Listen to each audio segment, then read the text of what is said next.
പിതാക്കന്മാർ എല്ലാവരും പ്രാർത്ഥിച്ച് ഉപവസിച്ചുമാണ് ദൈവത്തിൻ്റെ അനുഗ്രഹങ്ങളെ കാത്തിരുന്നത്. ഇന്ന് സ്തുതിക്കട്ടെ. ഹല്ലേലൂയ, ഹല്ലേലൂയ, ഹല്ലേലൂയ, യേശുവേ നന്ദി, ഹല്ലേലൂയ. പ്രാർത്ഥന എന്താണത്?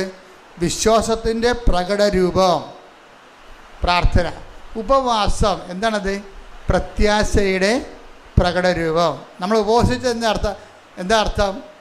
നമ്മൾ പട്ടിണി നിന്നിട്ട് ദൈവത്തിന് എന്ത് കിട്ടാനാ? ദൈവത്തിന് കിട്ടണത് നമ്മൾ ആ വിഷയത്തിൽ പ്രത്യാശ അർപ്പിക്കുന്നു എന്ന, കർത്താവിൽ നമ്മൾ പ്രത്യാശ അർപ്പിക്കുന്നു. അതിന് പകരം അത് കർത്താവിൽ നമ്മൾ പ്രത്യാശ അർപ്പിക്കുന്നുവെന്ന് ദൈവത്തോട് പറയാൻ വേണ്ടിയാണ് നമ്മളെന്ത് ചെയ്യണത്? ഉപവസിക്കണത്. റെഡിയാ? അപ്പോൾ ഉപവസിക്കണത് എന്തിനാണ്? പ്രത്യാശ എന്ന പുണ്യം. ഇപ്പം നമ്മൾ ജപമാല പ്രാർത്ഥിക്കുമ്പോൾ എന്താ?